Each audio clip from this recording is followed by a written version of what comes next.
Okay, this is a quick video on the Drill Doctor 750. Get tired of buying these bits. Everybody's claiming their bits are so great and none of them seem to last. You use it a little bit and the next minute they're dull as hell. And you got to toss them out and buy new drill bits. So thought I'd give this a shot to see how it worked out.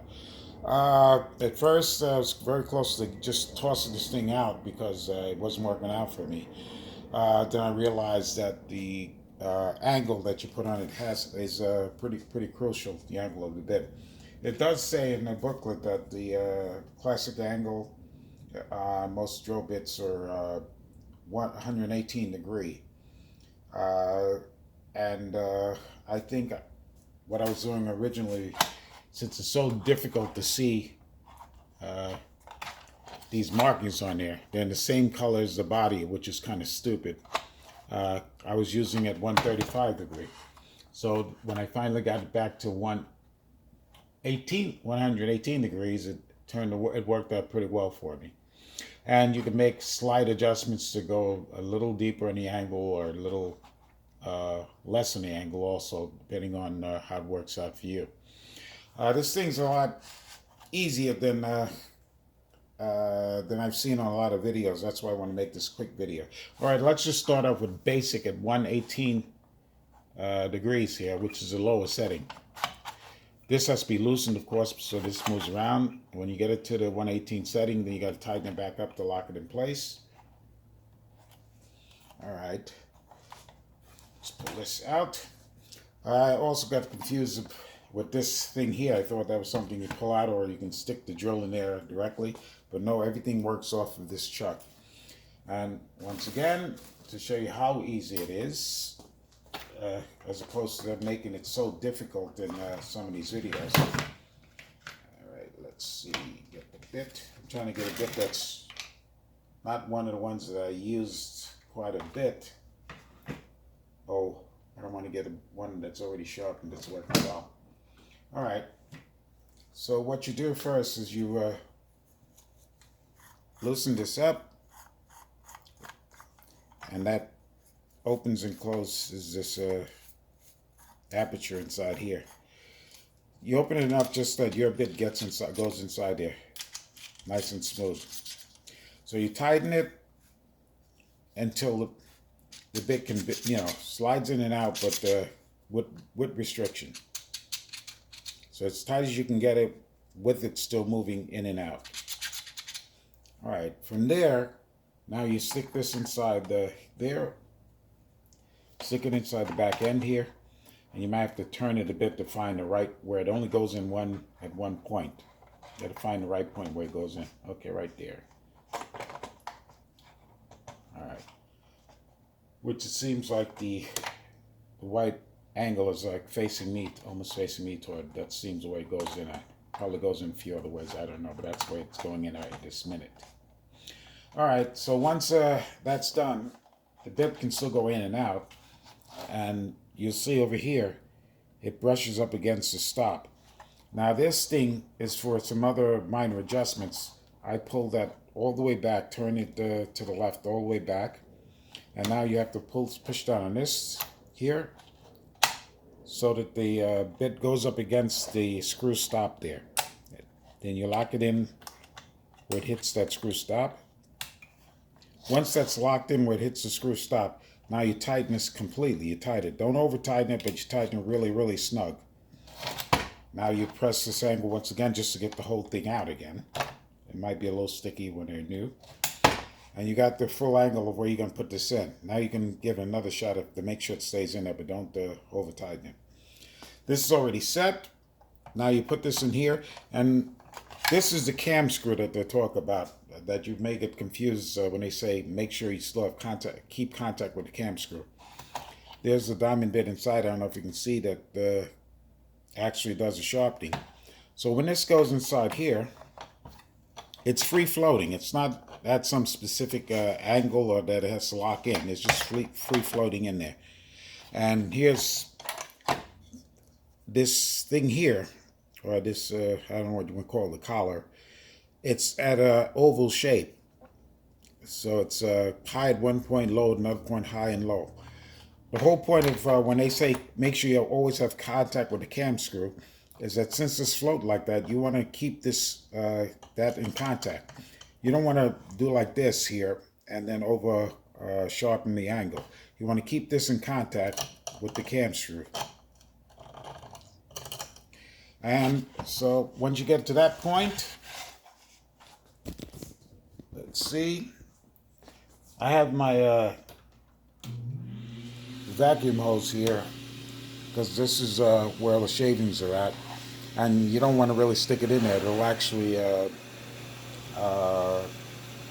vacuum log on there. Just get it close is enough. You stick something in there, your vacuum's gonna log because there's nowhere to pull air in as well as taking the sediment out. All right, let me see if I get the best angle of the cam here. Be sure to keep the connection. The on-off switch is in the back. Turn it on.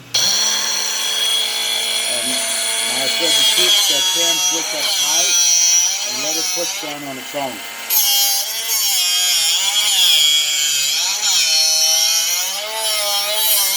Try to keep it moving nice and steady, I guess, because it's taking a little bit off at a time. I'm not sure how it sounds on the camera, but it's not super loud. I mean, it's loud enough, but it's not crazy. That's what damage your ears. You're going to have to turn this quite a few times, keeping that cam screw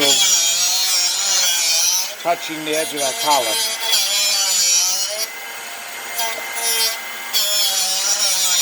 And at first I figure, okay, I don't know if I'm taking too much off. But you just keep it going, and when it's enough off, it'll actually stop by itself. When I say stop by itself, I'm saying you'll stop hearing that grinding noise, not the machine stopping.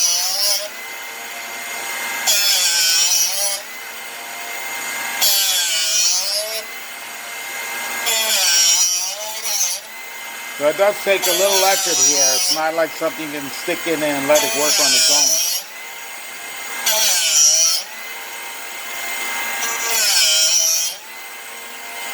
I sharpened a few bits already.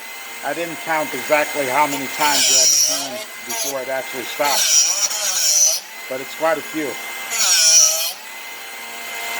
You can see it's already stopped at the high points.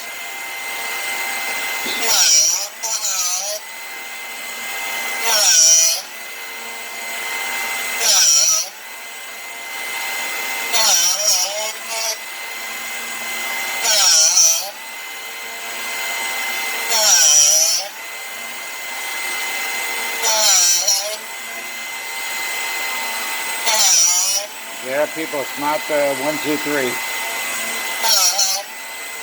Nor would you want to be. It has to take off a little bit at a time gradually so you don't end up getting some notches in there or damaging the cutting wheel.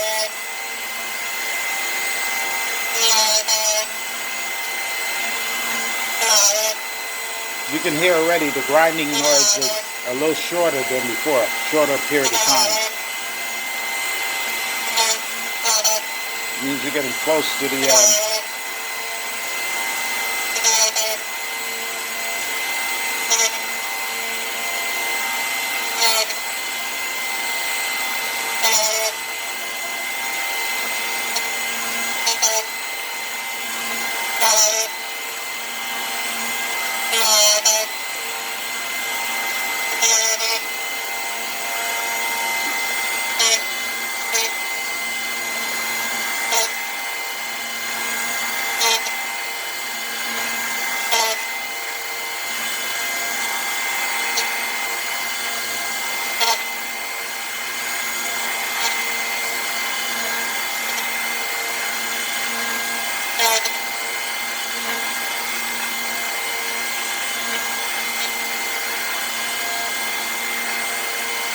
now there's no more grinding noise.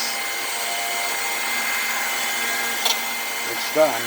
Now the little piece of grind noise you heard then is if I don't keep the cam in line there, if I pull down in this, excuse me, it would still grind because I'd have the wrong angle. That's why I got to keep that cam up against the top here.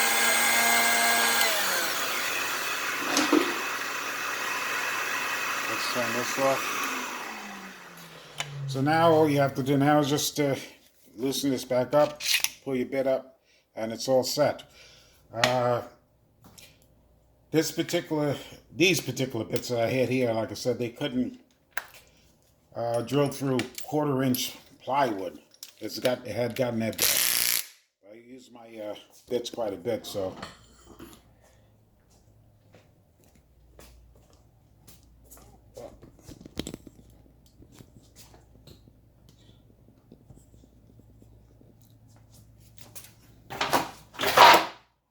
Good work.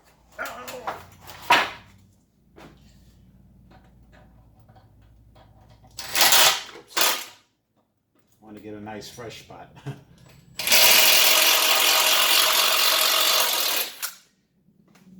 Before, that bit wouldn't cut through a 1/4 inch plywood. Now it's unbelievably sharp.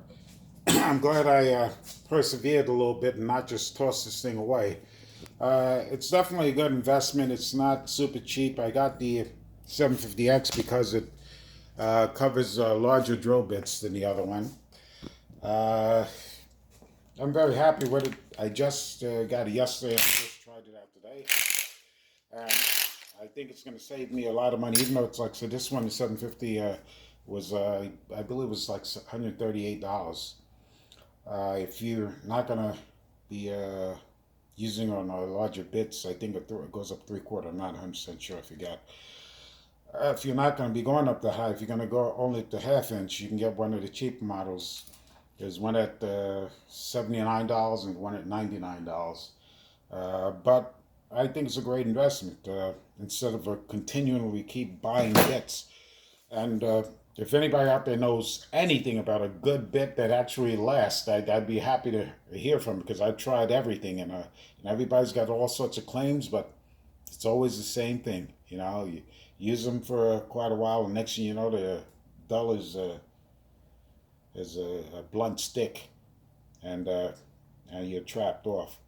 And another problem with some of these small ones, and I'm not brutal with these things, putting too much pressure or anything like that, but I find these little ones in these cheaper cases snap very easy with the slightest bit of pressure, and they dull even faster than the other ones. All right, like I said, I hope that helps someone. Enjoy.